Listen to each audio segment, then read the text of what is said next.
Hi dears, എന്തൊക്കെയുണ്ട് വിശേഷം? ഞാനിപ്പോൾ ഉള്ളത് ട്രിവാൻഡ്രത്താണ്. അപ്പോൾ ട്രിവാൻഡ്രത്ത് മ്യൂസിയത്തിൽ നടക്കാൻ വേണ്ടിയിട്ട് വന്നതാണ്. അപ്പോൾ രാവിലത്തെ ഒരു മോർണിംഗ് വ്ളോഗാണ് ഇന്ന് നിങ്ങളായിട്ട് ഷെയർ ചെയ്തത് കേട്ടോ. അപ്പോൾ ഞാൻ ഫസ്റ്റ് ടൈമാണ് ഇവിടെ ട്രിവാൻഡ്രത്ത് മ്യൂസിയത്തിൽ നടക്കാൻ വരുന്നത്. അപ്പോൾ ഞാൻ ഈ മ്യൂസിയത്തിൽ വന്നത് ഒരു 3-4 വർഷങ്ങൾക്ക് മുൻപ് ഫ്രണ്ട്സായിട്ട് ട്രിപ്പ് വന്നപ്പോഴായിരുന്നു കേട്ടോ. അപ്പോൾ ഇവിടെ നടക്കാനുള്ള കാര്യങ്ങളൊന്നും നമുക്കറിയില്ലായിരുന്നു. പിന്നെ നമ്മൾ ട്രിവാൻഡ്രത്ത് സെറ്റിലായി പിന്നെയാണ് ഇവിടെ ട്രിവാൻഡ്രത്ത് മ്യൂസിയത്തിൽ നടക്കാൻ വേണ്ടിയിട്ട് വരുന്നത്. അപ്പോൾ ഞങ്ങളിപ്പോൾ രാവിലെ 6 മണിയായപ്പോൾ ഇവിടെ മ്യൂസിയത്തിൽ എത്തിയായിരുന്നു. അപ്പോൾ ഇവിടെ ഒരുപാട് ആൾക്കാർ നടക്കാൻ വേണ്ടിയിട്ട് വരുന്നുണ്ട് കേട്ടോ. അപ്പോൾ നല്ലൊരു അടിപൊളി ക്ലൈമറ്റാണ്, ഫുൾ മരങ്ങളും ചെടികളൊക്കെ ആയിട്ട് നമുക്ക് നല്ലൊരു മോർണിംഗ് നല്ലൊരു റിഫ്രഷിങ് ഫീല് തരുന്ന ഒരു പ്ലേസ് കൂടിയാണ്. അപ്പോൾ ഈ ഒരു മ്യൂസിയത്തിലെ കൂടുതൽ കാഴ്ചകളും വിശേഷങ്ങളും എല്ലാം നമുക്ക് ഈ ഒരു വീഡിയോയിലൂടെ കണ്ടാലോ. കയറി വരുമ്പോൾ തന്നെ ഈ ഒരു മെയിൻ എൻട്രൻസിലായിട്ട് ഒരു റേഡിയോ വെച്ചിട്ടുണ്ട്. അപ്പോൾ ആകാശവാണിയുടെ എല്ലാ പുതിയ ന്യൂസുകളും എല്ലാം നമുക്ക് ഈ ഒരു റേഡിയോയിലൂടെ കേൾക്കാവുന്നതാണ്. അപ്പോൾ ഒരുപാട് പേര് അവിടെ ഇരുന്ന് ന്യൂസ് കേൾക്കുന്നുണ്ടായിരുന്നു.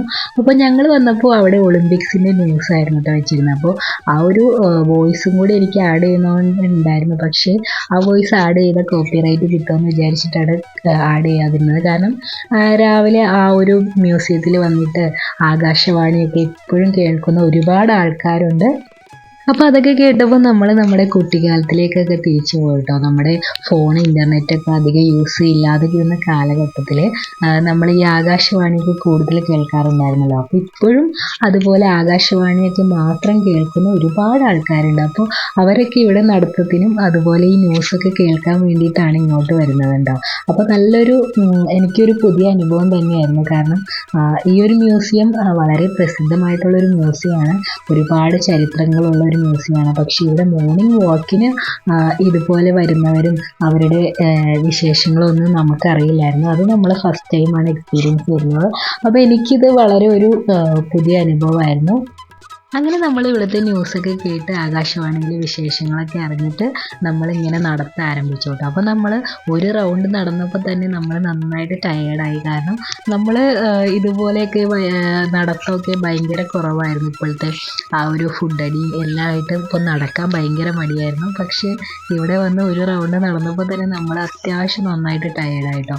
അപ്പോൾ ഇവിടെ ഒരു 5 റൗണ്ട് നടന്നു കഴിഞ്ഞാൽ ഉള്ള അവസ്ഥ ആലോചിച്ച് നോക്ക്. ഇവിടെ നടക്കാൻ മാത്രമല്ല കേട്ടോ, ഇവിടെ യോഗ ചെയ്യാനും ബാഡ്മിൻ്റനും എല്ലാത്തിനും ആൾക്കാർ വരുന്നുണ്ട്. അപ്പോൾ നമ്മളിങ്ങനെ നടന്ന് ചെന്നപ്പോൾ കുറച്ച് പേര് ഇവിടെ ലാഫിങ് എക്സസൈസും ചെയ്യുന്നുണ്ടായിരുന്നു കേട്ടോ. അപ്പോൾ ഒരുപാട് ആൾക്കാരുടെ ഒരു ഫേവറേറ്റ് പ്ലേസ് കൂടിയാട്ടോ ഇത്. അപ്പോൾ നമ്മുടെ തിരക്കുകളൊക്കെ മാറ്റി വെച്ചിട്ട് നമുക്ക് ഒരു ദിവസം ഫാമിലിയോടൊപ്പം സ്പെൻഡ് ചെയ്യണമെന്ന് തോന്നുകയാണെങ്കിൽ രാവിലെ തന്നെ ഇവിടെ വരാവുന്നതാണ്. അപ്പോൾ നമ്മൾ മാനസികമായിട്ട് ശാരീരികമായിട്ട് ഒരുപാട് റിലാക്സ് ആവുന്ന ഒരു സ്ഥലം കൂടിയാണ്. അപ്പോൾ ഇവിടെ വിശ്രമിക്കാനും എല്ലാം ഒരുപാട് സ്ഥലങ്ങളുണ്ട്. അപ്പോൾ നമുക്ക് ഇവിടെ വന്നു കഴിഞ്ഞാൽ എന്തായാലും നമുക്കൊരു മൈൻഡ് കാമാവുന്നതാണ്. അപ്പോൾ അത്രയും നല്ല ഒരു റിലാക്സേഷൻ കിട്ടുന്ന ഒരു പ്ലേസ് കൂടിയാട്ടോ. രാവിലെ 8 മണിക്ക് ശേഷമാണ് ഇവിടെ മ്യൂസിയമൊക്കെ ഓപ്പൺ ആവുന്നത്. അപ്പോൾ അതിന് മുൻപ് വന്നു കഴിഞ്ഞാൽ അധികം തിരക്കൊന്നും ഇല്ലാതെ നമുക്ക് മോർണിംഗ് വാക്കൊക്കെ നടത്തി തിരിച്ചു പോകാവുന്നതാണ് കേട്ടോ.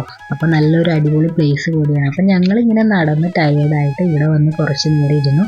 അപ്പോഴാണ് ഈ ഒരു ഫ്രീ ലൈബ്രറി കണ്ടത് കേട്ടോ. അപ്പോൾ ഇവിടെ നമുക്ക് ആർക്ക് വേണമെങ്കിലും ബുക്ക് കോൺട്രിബ്യൂട്ട് ചെയ്യാവുന്നതാണ്. അപ്പോൾ ഇവിടെ വരുന്നവർക്ക് വായിക്കാൻ വേണ്ടിയിട്ട് അത് വളരെ ഹെൽപ്ഫുള്ളാണ്. അപ്പോൾ അങ്ങനെ ബുക്ക് കോൺട്രിബ്യൂട്ട് ചെയ്യണമെന്നൊക്കെ ആഗ്രഹമുള്ളവർക്ക് ഇവിടെ വന്ന് ബുക്ക് കൊടുക്കാവുന്നതാണ്. അപ്പോൾ ഇഷ്ടംപോലെ ആൾക്കാർ ഇവിടെ വായിക്കാനൊക്കെ ആയിട്ട് വരുന്നുണ്ട്. അങ്ങനെ നമ്മൾ ഈ ഒരു മ്യൂസിയത്തിലൂടെ ഒരു 2-3 റൗണ്ടൊക്കെ നടന്നുള്ളൂ. അപ്പോഴേക്കും നമ്മൾ നന്നായിട്ട് ടയേർഡായിട്ടോ. അപ്പോൾ നമ്മൾ തിരിച്ചു പോകാൻ വേണ്ടിയിട്ട് ഇറങ്ങുമ്പോഴാണ് ഈ ഒരു ചെടികളൊക്കെ ഇവിടെ അറേഞ്ച് വെച്ചിരിക്കുന്ന ഇത് കണ്ടത്. അപ്പോൾ നല്ല ഭംഗിയുണ്ടായിരുന്നു കേട്ടോ ചെടികളൊക്കെ വെച്ചിരിക്കുന്നത്. അപ്പോൾ ഈ ഒരു മ്യൂസിയത്തിൽ ഫുൾ ചെടികളും മരങ്ങളും നല്ല പച്ചപ്പൊക്കെയാണ്. അപ്പോൾ ട്രിവാൻഡ്രം നഗരത്തിൽ ഇങ്ങനെ ഒരു പ്ലേസ് ആളുകൾക്ക് ഒരുപാട് ഹെൽപ്ഫുള്ളാണ്. കാരണം ഈവനിങ് വാക്കിനും മോർണിംഗ് വാക്കിനും അതുപോലെ കുറച്ച് ടൈം സ്പെൻഡ് ചെയ്യാനും ഒന്ന് റിലാക്സ് ആവാനും ഒക്കെ പറ്റുന്ന ഒരു അടിപൊളി പ്ലേസാണിത്. അപ്പോൾ അങ്ങനെ നമ്മൾ ഇന്നത്തെ മോർണിംഗ് വാക്കൊക്കെ കഴിഞ്ഞ് മനസ്സും ശരീരവും റിലാക്സ് ആയിട്ട് നമ്മൾ തിരിച്ചു പോകാം കേട്ടോ. അപ്പോൾ ഇന്നത്തെ ഒരു ഡേ ഞങ്ങൾക്ക് വളരെ ഒരു റിഫ്രഷിങ് ഫീല് നൽകിയ ഒരു ഡേ ആണ് ഇവിടുത്തെ ഒരു മോർണിംഗ് വാക്ക്. ഈ ഒരു മ്യൂസിയത്തിലെ അകത്തേക്ക് കയറിയിട്ടുള്ള കാഴ്ചകളൊന്നും നമുക്ക് എടുക്കാൻ പറ്റില്ല. കാരണം ഇവിടെ 8 മണി കഴിഞ്ഞിട്ടേ മ്യൂസിയം ഓപ്പൺ ആവും. അപ്പോൾ അതൊക്കെ മറ്റൊരു വീഡിയോയിൽ ഉൾപ്പെടുത്താം. അപ്പോൾ ഈ ഒരു വീഡിയോ നിങ്ങൾക്ക് എല്ലാവർക്കും ഇഷ്ടപ്പെട്ടെന്ന് വിശ്വസിക്കുകയാണ്. അപ്പോൾ വീഡിയോ ഇഷ്ടപ്പെട്ട എല്ലാവരും ലൈക്ക് ചെയ്യാനും കമൻറ്റ് ചെയ്യാനും സബ്സ്ക്രൈബ് ചെയ്യാനും മറക്കല്ലേ.